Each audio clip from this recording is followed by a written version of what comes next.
Statement नहीं सुना है, रामजय सुमन जी का भी स्टेटमेंट मैंने नहीं सुना है, लेकिन मैं पार्टी में कहूँगा कि कोई भी सवाल इतिहास से जुड़ा नहीं था जाए, क्योंकि कई बार इतिहास में न जाने कैसी कैसी बातें हैं। अभी सुनने में आ रहा है कि इतिहास के पन्ने लोग पलट रहे हैं। जब से रामजय सुमन जी ने कहा, आप देखिए गूगल पे, आप देखिए चैट जीपीटी पे, लोग जानना चाहते हैं इतिहास क्या है, तो इतिहास जानने लगे लोग। मैं ये चाहता हूँ इतिहास की बातें अगर हमें अच्छा रास्ता न दिखा सकें, हमें कोई पॉजिटिव रास्ते पे न ले जा सकें, हमें सकारात्मक दिशा न दे सकें, तो इतिहास को इतिहास ही रहने देना चाहिए, इतिहास में चर्चा नहीं करनी चाहिए। रामजी लाल सुमन जी का आप बयान कर रहे हैं तो उनका बयान ये मैंने है आपसे कि कहा कि इतिहास, मंदिर खोदेंगे तो बौद्ध मठ मिलेंगे। मैंने कहा इतिहास को इतिहास रहने दो, जो इतिहास हमें आपके बीच में खाई पैदा करे उस इतिहास के बारे में नहीं जानना। अब मान लीजिए मीरा ने जो भजन गाया वो नुसरत फतेह अली खान ने गजल में गा दिया, तो कहाँ पकड़ोगे? नुसरत फतेह अली खान साहब को पकड़ोगे क्या, या मीरा जी को पकड़ोगे? तो इतिहास को रहने दो।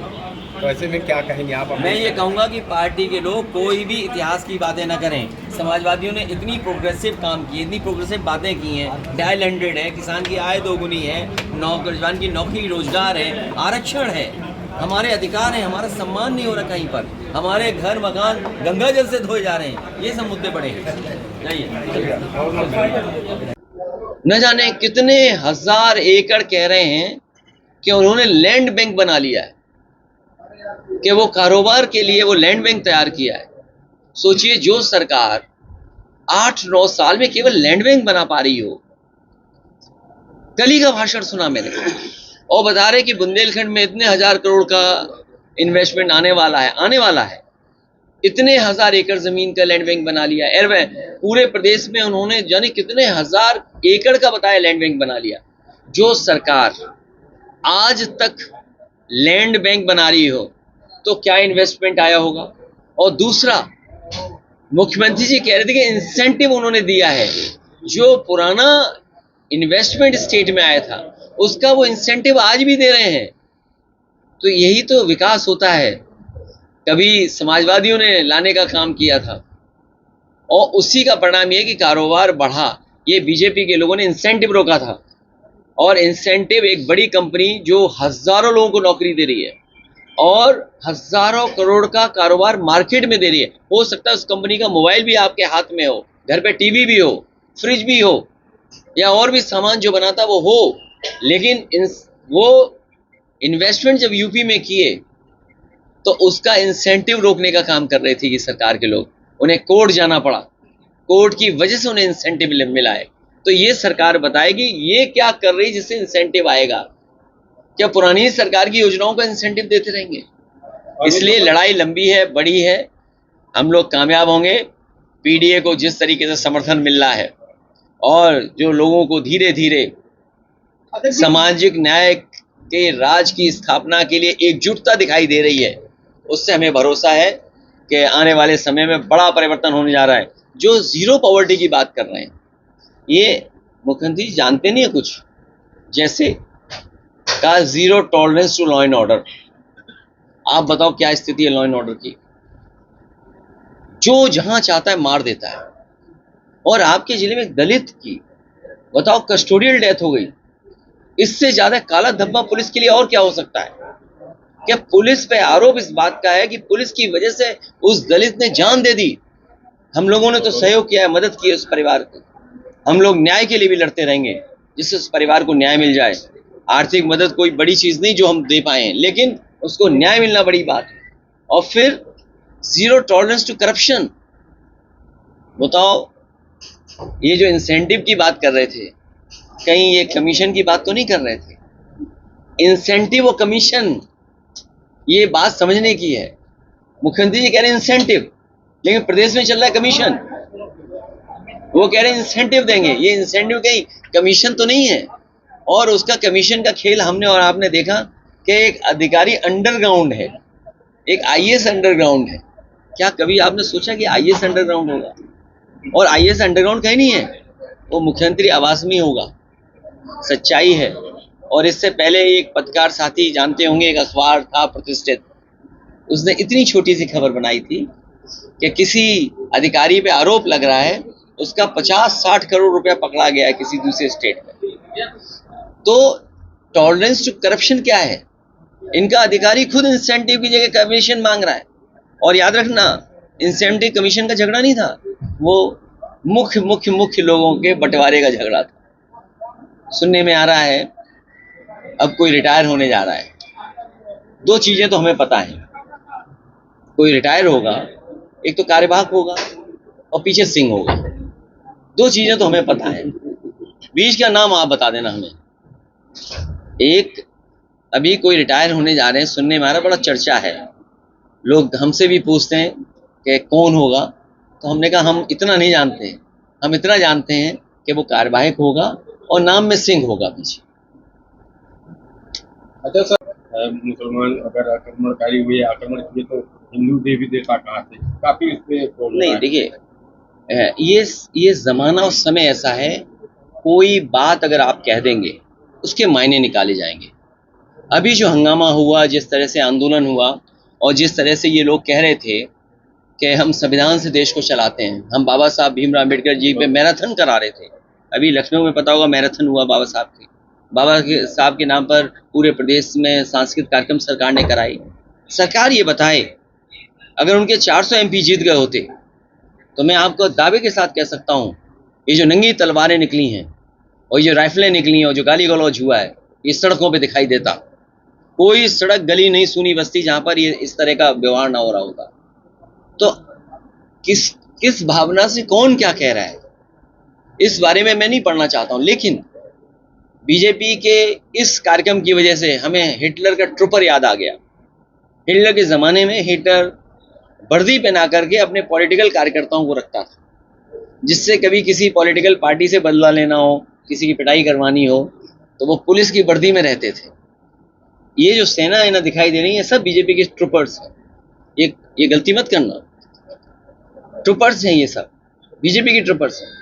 इसलिए जो जिन परिस्थितियों में हमें राजनीति करनी है, क्या बोलना है, किस तरह बोलना है, उस बोलने की कितनी सच्चाई है, क्योंकि हम बीजेपी से नहीं लड़ सकते हैं। अब आप सोशल मीडिया के प्लेटफॉर्म देखिए, हमें क्या क्या बना दिया उन्होंने। कई हजार करोड़ रुपए खर्च कर रहे हैं, हालांकि सभी चैनल अखबार हैं, ये बुरा मान जाएंगे तक वाले, लेकिन दैनिक भास्कर ने बड़ा काम तो किया। सोचो, बड़ा काम किया, उन तमाम लोगों को एक्सपोज कर दिया। सोचो, अब एक्सपोज हो गए, वो जब घर परिवार में बैठते होंगे उनकी कैसी गुजरती होगी।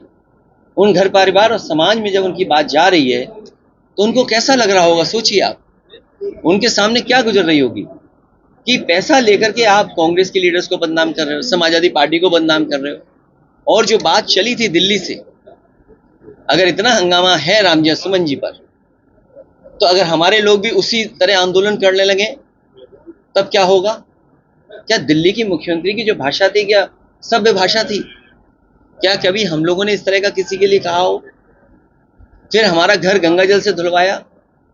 सोचो, चलो मैं तो बुरा नहीं मान रहा हूं क्योंकि राजनीति में हूं, लेकिन जो हमारी आने वाली पीढ़ी है उस पर क्या गुजरती होगी। आप में से बताओ कि अगर आपका घर हो, हम गंगा जल से धुलवा दें तो क्या गुजरेगी आप पर। ये वही समझ सकता है जिसके ऊपर गुजरी हो। बाबा साहब भीमराव अम्बेडकर जी पे गुजरा था। उन्हें तालाब में पानी पीना नहीं देते थे जहां जानवर पानी पीते थे। उन्हें कक्षा में जो भेदभाव होता था उनका, और तमाम हमारे दलित समाज के लोग हैं वो जानते होंगे उनसे क्या क्या नहीं गुजरी। उनको छू देते थे तो नहाना पड़ता था, परछाई न पड़ जाए, कुछ मटका बांधते थे। तो ये बुराइयां समाज की थी। तमाम लोग हैं जो बुराइयों से दूर भागना चाहते हैं।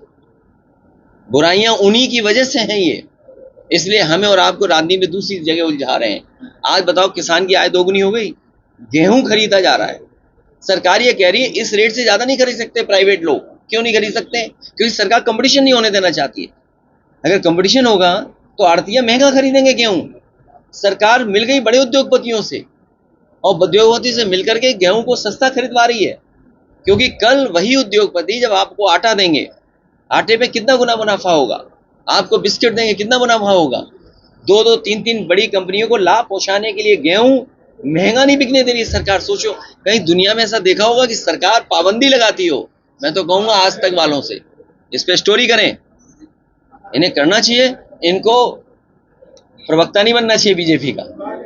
घरेलू गैस का ये रिपोर्टर रहना चाहिए नहीं। करने के लिए कहा था कि बीजेपी पलायन करा रही है हिंदू को, इस पे क्या कहेंगे? देखिए, ये कहीं भी इस तरह के दंगा और घटना हो, हम उसका विरोध करते हैं, निंदा करते हैं। हमें उम्मीद है वहाँ पर जो लोग शामिल थे उनके खिलाफ तो कार्रवाई होगी होगी, और जो आम जनमानस है वो कभी इसमें हिस्सा नहीं ले सकते। अच्छा, आपके ही विधायक रामजी लाल सुमन जी ने कहा था कि 19 अप्रैल को राष्ट्रीय अध्यक्ष जा रहे हैं और मैदान तैयार है दो हाथ करने के लिए। देखिए, मैं आपके सामने सबको कह रहा हूँ, मैं इस व्यवहार का नहीं हूँ। खेल तो खेल सकते हैं, जैसे आईएएस के साथ, आईएएस लोगों के साथ क्रिकेट खेलते थे हम लोग। अच्छा अध्यक्ष जी, हम अपने बाबा साहब भीमराव अम्बेडकर जी के संविधान पर भरोसा रखते हैं।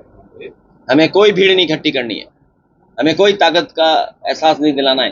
अरे जब से बीजेपी हारी है, जनता ने उन्हें दिखा दिया लोकतंत्र में ताकत क्या है वोट की। कोई सोच सकता था कि ऐसे बड़े बड़े लोग बीजेपी के हार जाएंगे? आज जनता ने हमें सबसे ज्यादा सीटें जिताई हैं, नंबर 1 की पार्टी बनाए, देश में नंबर 3 की पार्टी है।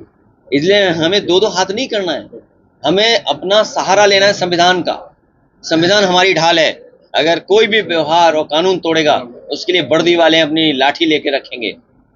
वही पुलिस वाले लोग जो आज उनके साथ खड़े थे, जब कानून का राज होगा, सामाजिक न्याय के राज की स्थापना होगी, तो जो लोग कानून तोड़ रहे होंगे उन्हें कानून ही सजा देगा। सनी कुमार की हत्या हुई, फिर प्रयागराज में दलित के साथ जो है अत्याचार हुआ, तो इस पर क्या कहेंगे? लगातार मुख्यमंत्री जी दावा करते कानून व्यवस्था, ये इनका धोखा है। इनके साथ साथ बहुत सारे चैनल उनका साथ दे रहे हैं, अखबार साथ दे रहे हैं, जो इस प्रदेश के प्रतिष्ठित लोग हैं वो साथ दे रहे हैं। क्या उनको नहीं दिखाई देता कि कौन विश्वास करेगा, कौन भरोसा करेगा कि एक बाथरूम में एक नाले से किसी की फांसी हो जाएगी? कितनी बड़ी रस्सी थी। ये लोग तो मौके पे गए हैं, उसके पिताजी से हमारी बात कराई इन लोगों ने, अध्यक्ष जी मौके पे थे, घर पे गए, परिवार के हमारे और नेता ही लोग गए हैं। तो बताइए, क्या उससे कोई वो कर लेगा? और फिर किसी चीज को वो अपना मांगने गया हक, अगर हक मानने गया तो उसको जिंदा जला दिया। बताओ, ये वही लोग हैं जो सरकार की ताकत रखते हैं, सरकार के इशारे पे ये लोग कर रहे हैं। और यही नहीं, बस्ती में भी एक उपाध्याय गरीब परिवार का ब्राह्मण, जब वो गया न्याय मांगने तो उससे पैसा वसूलना चाहती थी पुलिस ने इतना मारा, जिस तरह आजमगढ़ में हमारा दलित भाई मरा है, उसी तरह ब्राह्मण भाई वहां पर मरा है बस्ती में। दोनों की अगर किसी ने मदद की तो समाजवादी लोगों ने मदद की। मैं ये कहता हूँ, सरकार क्यों नहीं मदद कर रही है? योगी का मतलब ये होता है जो दुख समझे, दूसरे का दुख में शामिल हो, जो दूसरे का दुख अपना दुख समझे। क्या ये जो दोनों लोगों की मृत्यु हुई है, सरकार आगे आकर के नहीं मदद कर सकती उनकी? और मदद में भी भेदभाव कर रही है सरकार। जो उनके अपने लोग हैं उन्हें सरकारी नौकरी भी दे रहे हैं, लेकिन अगर कोई दलित चला जाए, जान चली जाए, उसको नहीं मदद करेंगे। आपको बधाई देता हूं, मैं इसकी सूची निकलवाऊंगा। ये सरकारी फर्जी है, और सरकार इसलिए फर्जी काम कर रही है, इसके आंकड़े फर्जी देखे आपने? हम आप सब पढ़े लिखे हैं, कंप्यूटर है, लैपटॉप है, ये आपका मोबाइल है, आप ही बताइए, कैलकुलेट कर लीजिए। पहले तो कुंभ होता था, बोले महाकुंभ, फिर बोलते हैं कि इन्हीं के इशारे पे प्लैनेट्स चलते हैं, इन्हीं के इशारे पे प्लैनेट्स चलते हैं। ये जितने ग्रह हैं सब बीजेपी के कहने से चलते हैं। 144 साल वाला कुंभ बना दिया इन्होंने। फिर कितने लोग आए? बोला लगभग 70 करोड़ लोग आए। इसका मतलब अगर 70 करोड़ लोग आए हैं, अगर 70 करोड़ लोग आए हैं, तो आप पत्रकार साथियों, आप में से अगर मैं बीजेपी की बात मानूं तो कम से कम आधे लोग तो स्नान कराए होंगे, आधे लोग स्नान कराए होंगे। क्या ये सच्चाई है? आप किसी गांव में खड़े होकर के पूछ लो कि क्या आप लोग स्नान कराए, तो बताओ, ये भी बात हमें माननी पड़ती है। हम बोलेंगे अगर ऐसा, तो बोलेंगे बताइए विरोध कर रहे हैं आप सनातन धर्म का। और सनातन धर्म कल मिले एक हमें लोग, सनातन धर्म वाले, वो सात्विक भोजन नहीं कर रहे थे, वो नॉन वेजिटेरियन खा रहे थे। तो मुझे कुछ समझाइए, क्या चीज है, नई चीज क्या है ये? सर, जैसा कि आप सत्य का रास्ता है, सत्य का रास्ता ही सनातन है। अच्छा सर, बताओ, महाकुंभ में झूठ बोला नहीं बोला? कितने लोगों की जान चली गई? जो जान गई है गिनती नहीं बता पा रहे, नाम नहीं बता पा रहे। और 1000 के लगभग हिंदू गए में श्रद्धालु, और जो आने जाने में जो मरे हैं, जो जान गई है, उसकी भी गिनती नहीं बता रहे। क्यों गिनती नहीं बता रहे? क्योंकि सरकार को मदद करना पड़ जाएगा। आपके बगल के चोरी, अब तो चोरी मुआवजा भी आने लगा है। मैं चाहता हूं मैं धन्यवाद। मठ निकलेंगे। मैं ये चाहता हूं सबसे पहले भारतीय जनता पार्टी और मैं अपनी पार्टी के सभी नेता कार्यकर्ताओं से कहूंगा कि इस तरह की बात न करें, क्योंकि इतिहास सब पढ़ने लगे। हालांकि ये बात जैसे आप हो, क्योंकि मैं चैनल के सामने बोल रहा हूं, अगर कोई बात ऐसी कह दूं मैं, उससे हमारे खिलाफ भी आंदोलन हो जाएगा। हालांकि हुआ अभी, बोला गोली मार देंगे। अरे भाई गोली क्यों मार दोगे तुम? यही तो था ना, गोली मार देंगे। अगर मैं थोड़ा कमजोर आ जाऊं तो आजमगढ़ ही नहीं आता, मैं मोहम्मद शादी में नहीं आता अगर कमजोर दिल का होता। रुकिए, अब ये मुझे आप बताइए, अगर किसी व्यक्ति ने कहा है गोली मार दें तो उस पर कार्रवाई क्या कर रही सरकार? और फिर क्या एक व्यक्ति कह रहा है कि हम पे ऐसे बहुत सारे राणा है जिन्होंने फूलन देवी की हत्या की थी, जिसने फूलन देवी की हत्या की थी, बहुत सारे हम पे ऐसे राणा है। आखिर बढ़ावा कौन दे रहा है? हमारे एक कार्यकर्ता ने फेसबुक पे केवल लिख दिया, प्रतापगढ़ की पूरी पुलिस घूम रही है उसके पीछे। बताइए, पूरी पुलिस प्रतापगढ़ की घूम रही है, एक कार्यकर्ता वो ना समझ कार्यकर्ता है, टोटी वाली बात पे कुछ लिख देना उतना लिख दिया उसने। भाई मुख्यमंत्री को ज्ञान था तो टोटी का ज्ञान था। दैनिक भास्कर ने पूरी पोल खोल दी, जैसा बीजेपी वाले शामिल थे, एक उसमें कौशिक शामिल था, एक मृत्युंजय शामिल था, एक उसमें अवनीश अवस्थी शामिल थे, और मुख्यमंत्री जी का आशीर्वाद था। सोचिए आप, एक योगी मुख्यमंत्री किसी और के खिलाफ ये पैसे देकर के आप लोगों से प्रचार करवा रहे हो, इसमें क्या बचा हुआ है? सर आप ही से सवाल पूछते हैं, जिस तरीके से जब आप प्रदेश में अलग अलग लोगों की मदद करते हैं, क्या आप टोटी जैसा कृत्य कर सकते हैं?